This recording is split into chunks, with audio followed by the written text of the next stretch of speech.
I kind of feel like you're like leading the revolution. Dear Diary, don't ask me how, but we've somehow made it to episode 20 of the PowerHouse Diaries. And what started as a what if we turned into a season of stories that cracked us wide open. And let's be honest, some of these convos hit harder than therapy. Our guests showed up with the stuff most people wouldn't dare to say out loud. The failures, the pivots, the insider truths, the identity crises, and the real cost of building a big, bold, and beautiful life. This episode, it's not just a recap. It's a moment to pause, reflect, and remember why we started in the first place and why we're just getting warmed up. We're making this podcast even braver, bolder, and more badass in season 2. But first, buckle up, Buttercup. Let's rewind and reignite the fire. Someone needs to do something about this. Yes. And I'm sorry to say, but the change starts from within. So we need to be the change. That's what we need to do. And that's, it, you know, a lot of people, the excuse is, oh, well, I'm just one person. What difference is that going to make on the scale of things? Oh, well, it makes a big difference. Yeah. If everyone starts realizing that they can do something about something they want to change. 20 years ago, I think I was an absolute prat. I just, you're so desperate to, to prove yourself. You're so desperate to say, I know what I'm doing. I can do this. And, you really just like, I said, I wouldn't have a clue. And, so I do but look back at some and think, oh, God, really? That desperateness to show I was in control. And I think, as you grow older or grow wiser or just grow up, the biggest thing is to say, I don't know. Can everyone else tell me? What do you guys think? I really don't know. And, how would I, and just allow people, particularly in your team, to come to you and try not to close out any ideas. And I think also for me getting older is not everyone's going to be like you. Look, if they look at what, an innate special thing is in that person, and it may be their special knowledge or the way they communicate or something like that. So people aren't going to be cookie cutters. Is there any moment where you look back at chosen to sacrifice in these years to get to this point and ask yourself, does this make sense? Is this what I mean, yes, there's a lot of sacrifice. We've sacrificed weekends forever. We've sacrificed family holidays forever. I've sacrificed going out with girlfriends. Even this last weekend, it's still happening. I missed a friend's 50th, which I was due to go to, and because of some major work things that hadn't allowed me to go. Which and it is what it is, and you do have to sacrifice because our priority is growing the business so that we then have a lifestyle that we can build these things back into. And it's it's possible, and the kids will thank us when we can eventually take a proper holiday. Yes, exactly. My brother got very ill and died quite young as a solo dad. So, watching my whole family dynamic, dealing with that, and then getting to the bottom end of it and going, what's the fucking point? Yeah. This is too much. How much can a bear? That was pivotal because, of course, really bad things were happening in my head that I didn't recognize what that grief was. It was violent dreams. It was waking up sobbing and crying and not even remembering the dreams sometimes. And it was, having to turn around to my partner who was saying, what can I do to help you? You can't fucking do anything. Nobody can do anything. I can't do anything. This is just happening to me. And that was probably the first time in my life that I was like, wow, what happens now? And you couldn't just smile or willpower your way through it. The resentment that came with that grief, especially in the front of house. Like, customers would come through and they would say, wow, you look tired. Oh. And in my head I'd be going, you have no fucking idea. You have no fucking idea how hard life can be. I've got a 7 and a 9-year-old nephew that I'm going to be picking up shortly that don't know what happened to their dad. Don't even fucking come near me. I'm not even going to ask you how you are because I don't want to know. I didn't want to know. I didn't care. And so what happened was my husband said to me, right, you know, we can't carry on like this. I mean, you're just not even, you know, you're just coming a like shell of a person. What can we do? He's like, what's on your bucket list? Really dumb question. Because I was like, oh, Camino de Santiago. Yes. I'm going to do the pilgrimage across Spain. He's like, but you're not religious. And I said, I know. Even more reason to do it and see what happens, right? Yes.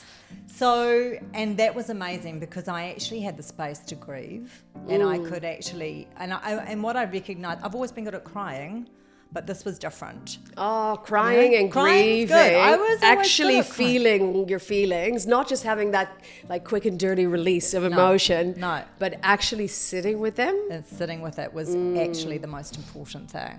It is still a constant reminder that life is too short. You've only got one life.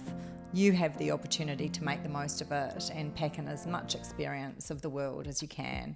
How does anyone get anything done? Like this stuffing things away and compartmentalizing worked really well. I mean, it didn't, but it felt really overwhelming. How can people integrate these steps without it feeling all-encompassing? I kind of think, again, an analogy. So I kind of think about like a pot boiling on the stove. If you imagine a pot on the stove with the gas cranked up and the lid stuck on, you know, eventually that lid's going to blow. Learning to let the steam off. So if I can give you tools to open the lid to let the steam off, it's not going to turn the gas down at that point necessarily, but it is going to prevent your lid blowing. I'd seen a photo of you and I was like, okay, you just rock those like bright, vibrant colours. You are a vibrant personality. You need to like match your personality, and like that dress was just the obvious choice. I love it. And I came in with some options and immediately I was like, oh my God, the green one. But I said, oh, you know, be polite, don't say it. And Anna's like, try the green one. Put it on. She put some lipstick on me. I feel like a whole new woman. I love it. Look at you. You're just like, yeah, it's not hard to, you know, make you sing, but like I just love that you put that dress on and you were like, I feel amazing. And that's what clothes should do. Like we should feel amazing. Style is an external expression of inner confidence. So if you know who you are inside, it's really easy to put that on the outside and to show people. Like we don't walk around with our resume and our personality traits on our forehead, but people see how we dress. So I think there's real power in how we dress. And I think the power starts with us. So if we feel good in what we're wearing, I think then we almost like tick that box and forget about it, right? Like you can see, I can tell when someone's uncomfortable in something because they're fidgeting and fussing and they're worried about it. Whereas if someone's really confident and comfortable in what they're wearing, they're like, sweet, I've got my armor on. I'm good to go and do the thing that I'm good at doing. So they feel prepared, they feel safe, they feel confident. And people always ask me like, oh, I'm speaking at an event or I'm going to blah, blah, blah. What shall I wear? My first response is whatever you feel the most comfortable in. The growth of Trish Peng has really only been over the last 3-4 years. That's crazy. So now I went from one staff member in 2020 and now there's 10 of us and I think we'll grow to 14 of us this year. So it's wild. Like it's I'm incredible. like, I honestly still don't even know how to manage people. And like people love my team, but hard to manage because you're dealing with different personalities and different needs and different styles of how they like to be managed. You know your role, you know your task, just do it. I'll let you flourish and I'll check in with you some time and time again, or I'll see you around. The results will show. So I'm not a very hands-on like micromanager. I'm like, you do you. So I just let them do it. And then there's like managers that will manage, like there's a workroom manager who manage who like keep the overview of the day-to-day things. Yeah. But I think in general, like that's the way to go. Like you're hiring people because of their skill and because they're amazing human beings. I think even more than the skills. But the skills you can often learn. Yeah. But having that like right vibe that matches with you, the rest of the team, with the brand is everything. And letting people, trusting people. Yes, trusting people. To be their best selves is things. For sure. Yeah. You were sharing how, you were wrestling with navigating burnout for quite a while. You've walked into the board office, I think, more than once to sound the alarms. Tell us about that. It's a really hard one with starting a business, and it's not something I definitely did not think about when I started the business, was what is my exit strategy? Because it's not like you can just resign. When you're the CEO and founder, you've raised funds, you've got a team, like you can't just be like, hey guys, I'm going to go, I mean, I guess you can, but it's very hard. You've got a lot of obligations. Where is the spot where I'm comfortable? Do I want to lead a 1,000-person business, or do I want to lead a 10-person business? Or is it just me and my co-founder? And you also don't necessarily think about, do I want to still be running this business in 5 years, 10 years, 20 years? Do I want flexibility if my circumstance change? And those things can be quite hard when you've started a business, and particularly when you've hired other people and taken money from investors. You narrow your options and your flexibility about what you as a business owner can actually do. You can always do anything. You always have choices. Yeah, but you have obligations. You have obligations, and for me in particular, like, I want to do right by people. That was always a really big driver for me, is I want to do right by my staff, my customers, my investors, and that narrows the options a lot. I salute the women that have built their businesses from the ground and hustle, because I was the lucky one that I landed in something where the groundwork was done. The brand was built, and I had somebody to work with that was highly experienced. He'd been through the waves, had so much knowledge, and together it was like I brought the new, he brought the old, and we mashed it up, and then you become unstoppable. Yeah, it was incredible. And even now to this day, he obviously is no longer part of the business in that sense, but he's basically a dad figure to me, and someone that I still speak to. And if I've got a problem, he's the first person I'm going to ring. Amazing. So it wasn't even just the business journey. I found someone that I will love for the rest of my life on a whole nother level. And it's so cool. I know. Yeah, it's beautiful. Cool, but I mean, that also, it is so important, because it shows that business is about so much more than whatever it is you do, whatever it is you're passionate about. In the end, it's about the people and the relationships and who we become through those relationships. It's a different generation, right? And you see the difference between our parents that we grew up, and for example, I look at my children, and they grow up with this idea of fluidity in every aspect, and they know that's not like, what do I want to be when I grow up? How did kind of that more rigid way of thinking in terms of not just creativity, but also like self-care and being an entrepreneur, going out of the traditional job market, how was that received? Was that a self-care? What's self-care? I mean, gosh, I don't come from a generation that is encouraged to do anything, like certainly not talk about your feelings. Don't talk about your feelings. Don't air your dirty laundry. That's what, I was told growing up. But I think self-care is the absolute foundation of being able to be a good business person, or just a healthy person who is able to manage your career and your life at the same time. Because let's face it, that's all the same thing, right? It is. If you're completely obsessed with your job and overworking yourself and not looking after yourself in your own personal time, your business is going to suffer. Yeah. And I think that when you're working for somebody else, it's quite easy to separate the two, because you are on the clock and then you're off the clock. When you work for yourself, there's really the clock's just always going, isn't it?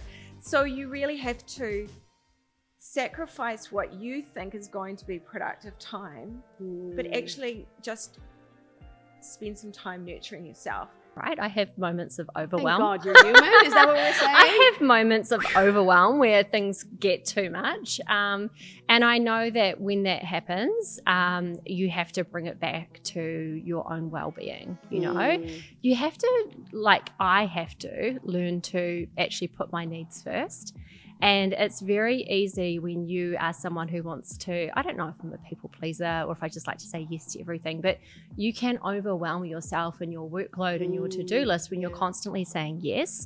So I think in terms of my own personal wellness and dealing with everything, learning to actually say no and be quite selective about the things that you'll give your time to, whether it's in business or, you know, even in your personal life, your social calendar. Oh, absolutely. So, you know, that's huge. So I think that would be number one, is really kind of putting yourself first. And then also it's just, I feel like it's that sort of your own like hygiene around wellness, like getting good sleep, you know, not doing too much drinking. For me, you know, it's very easy, I think, when you've had a stressful day to think that coming home and pouring a glass of wine is going to help you out, but we all know that it's just going to lead to a really bad sleep. And you know, exercising for me is also really important. Like if I know that I feel strong and I feel fit, then I'm going to be able to cope with so much more. But you know, everyone falls off the wagon from time to time, and it doesn't go like that always. And also, thank God. Like I think, you know, it's cliche, but it is about balance. I think if we're always playing a certain part or doing the right thing, it can feel like constrictive. But yeah, it is about taking good care of yourself. I'm really curious that noticing that you were becoming a version of yourself you didn't really like. How did that happen? Because when you're so caught up in it, you often don't see it. It sounds really bad when I think about it. I'm like, oh my God, why? I gave birth 6 weeks early. Mostly because I was running around and a bit stressed out and whatever. But the day I gave birth, I was so worried because I was not on mat leave yet. So I finished my email for 3 hours after giving birth. Well, I feel you. So, which like, no, I'm thinking of that, but how stupid was that? Like, but that's what I did. And remember, my husband was like, what are you doing? I was like, well, I need to make sure everything is finished, that my team knows what they're doing, and I need to give him back the laptop. And I was like, no.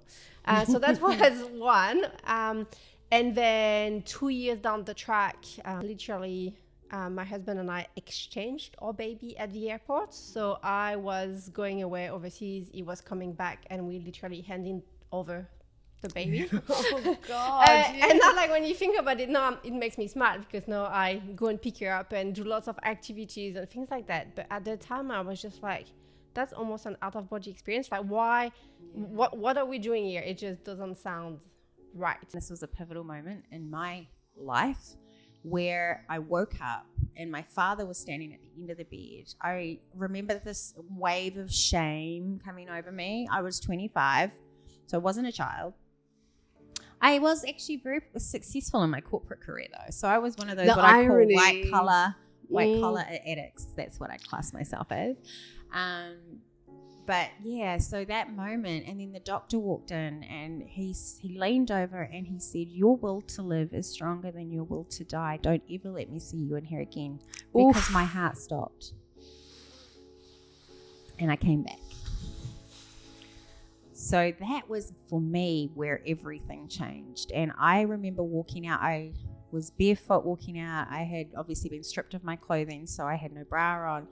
And my dad still held my hand. And he was sobbing. And this is a growing Māori man, very strong man. And he looked at me and he said, "How can I help you?" Oh. And this was the first time I felt like someone had actually cared enough. I work with thousands of mums, and I don't know, I look at social media and you know, external pressures and internal pressures, and you know, you're meant to be the best mum, the best partner, the best friend. You know, you're meant to be a gentle parent and have a clean house and have a career, and like, but the reality is that is not possible. There is no such thing. Not as all at balance. once. No, I really believe, you know, yes, we can have it all, we can be it all, but not all at the same time. And we get to pick and choose. Like, and you have to. 100%. I think you know, how I think of power now is that the ability to have a choice. Yes. You know, it's that choice that you have. And I guess in my line of work, we talk with a lot of parents and also employers. It's like a lot of people, especially women, deal with a lot of guilt. When I talk to women even women business owners, they always talk about how they're really bad with numbers. Oh, God. I just hate that so much, because actually you're not bad with numbers. No, otherwise you wouldn't have a business. Yeah, but you just don't know how to, you've just never been shown how to look at numbers, not from an accounting perspective, because none of us, I mean, if we want to be accountants, we'd be accountants, right? So it's just actually, it's not about the numbers, it's about understanding the numbers tell a story. And so just use the numbers to tell a story. And so this is the same with any raising of capital. Use numbers to tell the story. Yeah. Right? What is the available opportunity? Why do you believe it's this? And, be really clear on that. And most women will know how to put together, hopefully, this kind of information. But it's also putting it together in a way that, because when anyone's putting money into something new, it's a risk assessment. And so we're looking at the woman and we're saying, do I believe she's the person that could, carry this, safely navigate this journey and be responsible with the money that we're about to give? Because and look, it is a gamble. Any smart investor knows that it's got to be money you're prepared to lose or whatever. But you want to have somebody who has the care and responsibility and the right drive and the right numbers and the right understanding of how to utilize the money in the best way. Power is a lack of dependency. That's how it's defined. Power is a lack of dependency. If I want you to give me this glass of water and you don't want to give it to me, I could be very frustrated in that negotiation. But if I could ask somebody else to get me a glass of water and they'll say, fine, I don't need you. Exactly. I've got power, and I can even threaten to walk away. So power is lack of dependency. When we empower women in negotiations with an alternative, what we in the field call the BATNA, it's a terrible acronym, best alternative to the negotiated agreement, BATNA, they negotiate as well as men do. Even in the contexts that I was speaking about that are difficult for us. When we have an alternative, we're more confident in the negotiation. So if you have an important negotiation with a customer, get yourself another customer, an alternative. If you have a negotiation with an investor, get yourself an alternative investor. Make sure that you're negotiating alternatives, not just the one negotiation. And just like that, it's a wrap on season 1. To every guest who showed up powerfully, vulnerably, and unapologetically, thank you. To every listener who tuned in, leaned in, and lit up from the inside out, this one was for you. But let's be clear, this was just the beginning. What's coming next is not just a podcast glow-up. It's a movement, a full-blown rebellion against surface-level success and performative entrepreneurship. We are building something bigger, braver, and wildly more powerful. The kind of ripple effect that changes how we work, lead, connect, and rise. No pressure. So take a page from these powerhouses and keep writing your own damn success story, because season 2 is coming in hot, and trust me, no founder gets left behind. We ride at dawn.